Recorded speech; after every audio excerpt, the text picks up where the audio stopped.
अब तो न्यारे व्यारे हो रहे हैं महाराज, कोई कसर नहीं, कोई कमी नहीं। अच्छा कोई कमी नहीं? बोले हाँ एक कमी है, चूहों से बहुत परेशान है। क्या कहा? चूहों से बहुत परेशान है। इतना सुनते ही पहाड़ी जी थोड़े से उदास हो गए। तो क्या चाहते हो? बोले महाराज चूहों का उपद्रव थोड़ा कम हो जाए। महाराज ठीक है, अब चूहे नहीं रहेंगे, अब चूहे नहीं रहेंगे। 3 साल बाद फिर जमात आई तो ब्राह्मण फिर फटी हाल में आ गया। कहा कहो पंडित जी कैसे हो, अब चूहों का उपद्रव तो नहीं? अरे बोले महाराज घर में गल्ला हो, अन्न हो तब न चूहा हो। अब तो अन्न का कण नहीं है, जमीन जायदाद भी बिक गई है, बहुत कुछ जमीन बिक गई है हमारी, और कुछ पैदा नहीं हो रहा, पता नहीं क्या हो गया। काम बढ़ाने के लिए कुछ लोगों से पैसे लिए थे, उनको दे दिया, वो उन्होंने जमीन कब्जा कर ली। अब हम तो जैसे पहले थे वैसी हालत में फिर से आ गया। तो ले भाई परमात्मा देता है इसलिए कि खूब चूहा खाओ, चैंटी खाओ, पक्षी खाओ, पशु खाओ, जीव मात्र की सब, इसलिए थोड़ी होता कि तुम चूहों से परेशान हो गए। अरे कुछ खाने को है तब न चूहे हैं, खाने को नहीं होगा तो कहां से चूहा रहेंगे। तो एक मुहावरा है, अरे महाराज हमारे यहाँ तो चूहे सूखे डंड पेल रहे हैं, मतलब चूहों को खाने के लिए कुछ नहीं है। तो घर में अन्न है नहीं तो चूहा आएंगे तो सूखे ही दंड पेलेंगे, उनको खाने को क्या मिलेगा। का महाराज दरिद्रा देवी है, वो रोज पैदा हो जाती है और वो रोज रहती ही है, वो सूतक रोज का सूतक है, नित्य का सूतक है। तब भगवान हंसे, बोले वाह ब्राह्मणी बड़ी चतुर हो, ब्रह्मचारी को मना करने का दोष भी नहीं लगा और सूतक की बात भी तुमने बड़ी विलक्षण बताई, रोज एक बेटी पैदा होती है, वाह बहुत अच्छी बात है। तो सूतक तो ये तुम्हारा तब तक नहीं जाएगा जब तक तुम्हारे पतिदेव द्वारिका जाकर श्री कृष्ण का दर्शन नहीं कर लेंगे। द्वारिका जाकर कृष्ण दर्शन करते ही सूतक निवृत्त हो जाएगा। और देखो तुम्हें पता नहीं है, तुम्हारे पतिदेव का और द्वारकाधीश श्री कृष्ण का बचपन का प्रेम है। एक गुरु की पाठशाला में एक साथ पढ़े हैं, एक साथ पढ़े हैं, एक साथ। और देखो भूलना मत, उनको हठ पूर्वक भेज ही देना, तभी सूतक का दोष निवृत्त होगा, नहीं तो सूतक जीवन में खत्म होने वाला नहीं है। हमारे यहाँ वृंदावन में एक कहावत है, हमारे नंदगाम वाले गोसाई जी जानते होंगे, जो करे मंगला न रहे कंगला। है? तो ये करे मंगला न रहे कंगला, इसका अर्थ क्या है? भगवान के दर्शन से दारिद्र्य का नाश होता है। इसका भाव यही है कि सवेरे सवेरे उठ के ठाकुर जी के मुखचंद्र का दर्शन होगा तो दरिद्रता तुम्हें छुएगी नहीं। अच्छा बड़ी विलक्षण बात है, इस पूरे प्रकरण में सुदामा जी को दरिद्र नहीं कहा, पर सुदामा जी की पत्नी को सुखदेव जी ने दरिद्र कह दिया। दरिद्रा सीद मानासा, उसको दरिद्रा कहा। क्यों? सुदामा जी को कोई इच्छा नहीं है इसलिए उनको दरिद्र नहीं कहा, पर सुदामा जी की पत्नी के मन में इतनी इच्छा जरूर है, मुझे ज्यादा कुछ न मिले, इतना तो मिले कि मैं अपने पति को संतुष्टि पूर्वक भोजन करा सकूं। अरे कोई पतिव्रता नारी इससे अधिक और क्या चाहेगी? मैं वह भाग्यहीना स्त्री हूं जिसने अपने पति को रुचि पूर्वक कभी भोजन कराए नहीं। भोजन की सामग्री हो तब न कराऊं, सामग्री नहीं तो क्या बना के क्या खिलाऊं।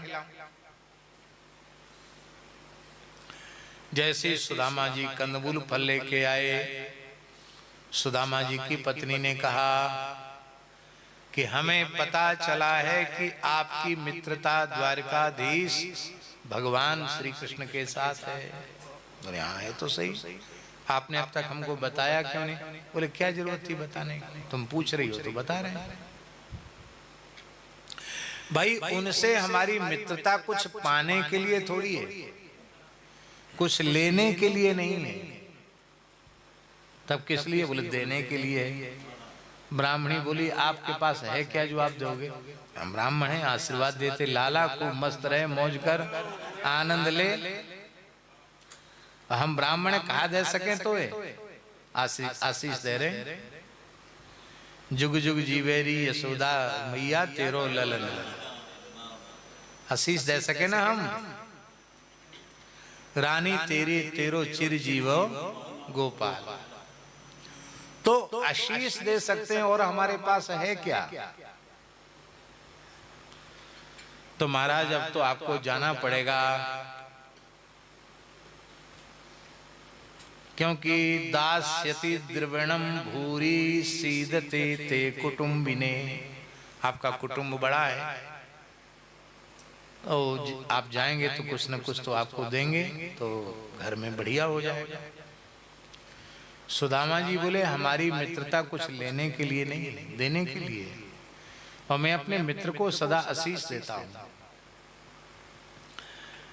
और तेरे मन में अभाव है और मेरे मन में अभाव नहीं है। देखो अभाव की एक बड़ी सूक्ष्म बात है, ये सभी वैष्णवों को ध्यान दे करके समझना चाहिए। अभाव कहाँ है? अभाव नाम की कोई वस्तु नहीं है। अभाव जो है ना वो प्रकृति में है। किसमें है? प्रकृति में अभाव है।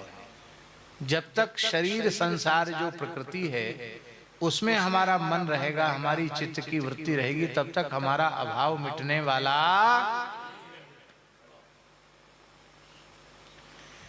और 16 आना इनमें मन लग जाए तो अभाव के बाप की हिम्मत नहीं जो हमको छू सके।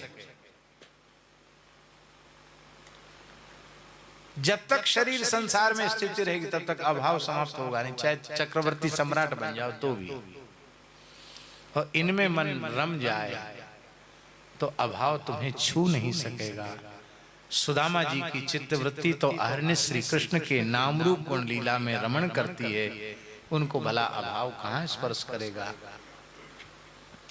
हाँ तुम्हारे मन में है तो तुम चली जाओ द्वारिका, हमारा परिचय दे देना कि सुदामा जी की पत्नी हूं मैं, बड़े दयालु ब्रह्मण्य देव हैं, हमारे नाम से कुछ न कुछ दे देंगे। वो बेचारी सकुचा गई, प्रभु मैं कैसे जाऊं, आप ही जाइए। बोले मैं नहीं जाऊंगा, पक्की बात मैं नहीं जाऊंगा, नहीं जा सकता।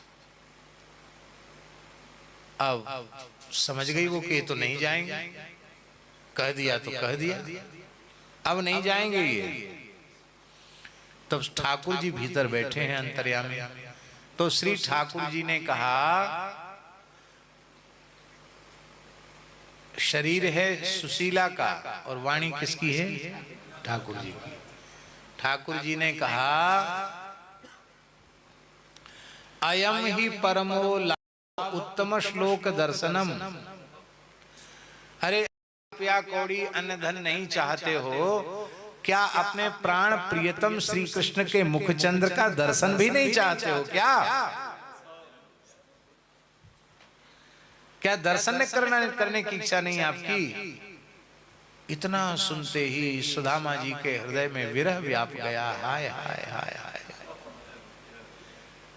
त्रुटिर्युगाये त्वाम पश्यताम युगायितम निमेषेण चक्षुषा प्रावृषायितम शून्यायितम जगत सर्वम गोविंद विरहेण में।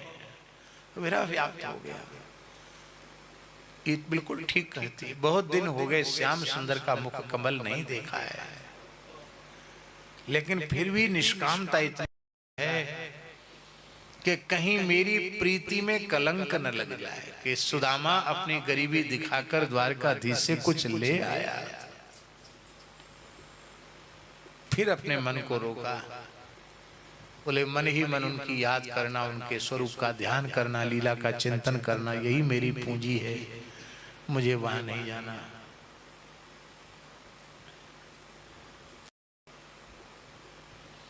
अब गृहिणी पीछे पड़ी, नहीं जाओ जाओ दर्शन करने तो जाओ। तब सुदामा जी ने सोचा ऐसा करें कि ऐसा बहाना बनावें कि ये इसकी बोलती बंद हो जाए। तो सुदामा जी ने कहा कि देखो देवी, तुम्हें पता नहीं है धर्मशास्त्र की मर्यादा, मुक्त पाणिम नश्येत राजानम भिषजम गुरुम। राजा को, वैद्य को और गुरु को, तीन को खाली हाथ नहीं देखना। कुछ एक पुष्प ही अर्पित करो, पर कुछ अर्पित करके तब प्रणाम करना, खाली हाथ नहीं। और श्री कृष्ण से हमारे तीनों संबंध हैं, वो राजाधिराज द्वारकाधीश हैं, इसलिए खाली हाथ नहीं जा सकते। और कृष्णम वंदे जगत गुरु हैं, इसलिए खाली हाथ नहीं जा सकते। और भवरोग वैद्यम, भवरोग के डॉक्टर हैं ठाकुर जी, इसलिए भी खाली हाथ नहीं जा सकते। फिर मेरे प्राण प्यारे सखा हैं, खाली हाथ कैसे जाऊं? वो जानते थे कि घर में कुछ है ही नहीं, तो ये बेचारी ला के देगी कहां से, और जब नहीं देगी जाने से छुट्टी हो जाएगी। तब याचित्वा चतुरो मुष्टीन विप्रान पृथक तंडुलान। लीला में तो दिखाते कि सेठ जी के यहाँ गई के चावल दे दो, उस सेठ फेठ के वहां नहीं गई। भागवत में लिखा है याचित्वा चतुरो मुष्टीन, 4 ब्राह्मणों के घरों से एक एक मुट्ठी चिवड़ा लेकर के आई, चावल लेके नहीं आई। पृथक तंडुलान, पृथक तंडुल माने होता है चिवड़ा। पोहा अलग चीज है और चूड़ा अलग चीज है। पोहा तो मशीन से बनता है, वो भी चावल का ही बनता है, पर मिथिला में जिनका जन्म हुआ है या मिथिला में आना जाना है, वो लोग समझते हैं कि चिवड़ा कहते किसको है। दधि चिवड़ा उपहार अपारा, भर भरी कांवर चले कहारा। ये उपहार की वस्तु है चिवड़ा, और ये मंगल द्रव्य है। चिवड़ा बहुत दिव्य मंगल माना जाता है, उपायन की वस्तु है। महाप्रभु जी कहते थे चूड़ा उत्सव। बिहार, बंगाल, उड़ीसा, ये सब लोग चूड़ा जानते हैं। चूड़ा बनाने की एक से एक पद्धति है चूड़ा बनाने की। महाराज इतना बढ़िया चूड़ा बनता है, ठाकुर जी को भोग लगता है कि क्या कहना। आप कहेंगे ऐसा चूड़ा हमने जीवन में नहीं पाया, ऐसा चूड़ा बनता है। हम भी कभी कभी जब बहुत बढ़िया किसी मिथिला के प्रेमी के यहाँ से चूड़ा आता है, तो हम भी उसको बना के भगवान को भोग लगाते हैं। आप चाहें तो आप भी बना के भोग लगा सकते हैं। बढ़िया ढेकी का कुटा हुआ चूड़ा हो, उसको अमनिया कर लो, ठीक कर लो, कोई ऐसा कण ऐसा न चला जाए कि जो भगवान के नैवेद्य के योग्य न हो। फिर खूब बढ़िया से दूध औटा करके, अधौटा दूध, अधौटा दूध माने 10 किलो दूध है तो उसको औटा कर धीरे धीरे 5 किलो कर दिया गया। हाँ, और उस चूड़े में गरम गरम दूध डाल दो, पानी मत डालो बिल्कुल भी। क्या? गरम गरम दूध डाल दो, और उसमें फिर कम से कम आधा पाव ताजा गाय का घी, खड़काया हुआ वो घी भी डाल दो। अब वो दूध और घी में वो देसी चूड़ा की कड़ी खिल जाएगी। फिर चूड़ा है एक से बना हुआ, तो दही होना चाहिए कम से कम 3 से। कितना? या 5 सेर भी चल सकता है। हाँ, तब उसको कहेंगे दही चूड़ा। और चूड़ा ज्यादा है, दही कम होगा तो होगा चूड़ा दही। उसमें थोड़ा पका हुआ केला और मसल दो, थोड़ी अमावट हो। महाराज क्या कहना, दूध, घृत और दही, और फिर शर्करा। जितना चूड़ा है उससे, जैसे 1 सेर चूड़ा है तो आधा सेर शर्करा उसमें पड़ेगी।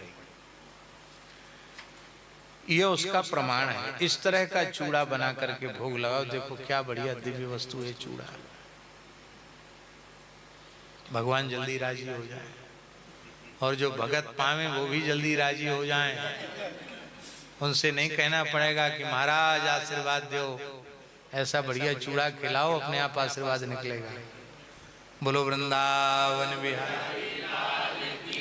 तो चूड़ा मंगल द्रव्य है, इसलिए चूड़ा जो है वो लेकर के 4 ब्राह्मणों के घर से एक एक मुट्ठी चूड़ा लेके आई और ताह बद्वा चैल खंडेन, उसको फटे पुराने कपड़े में उसको लपेटा, बांधा और बांध करके पंडित जी को दे दिया।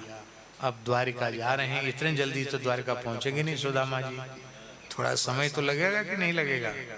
और 7:10 हो रहा है और यहाँ गर्मी भी बहुत तेज है, गर्मी में सफोकेशन हो जाता है, तो थोड़ा बैठने में भी असुविधा हो रही है। यही अपनी वाणी को विराम।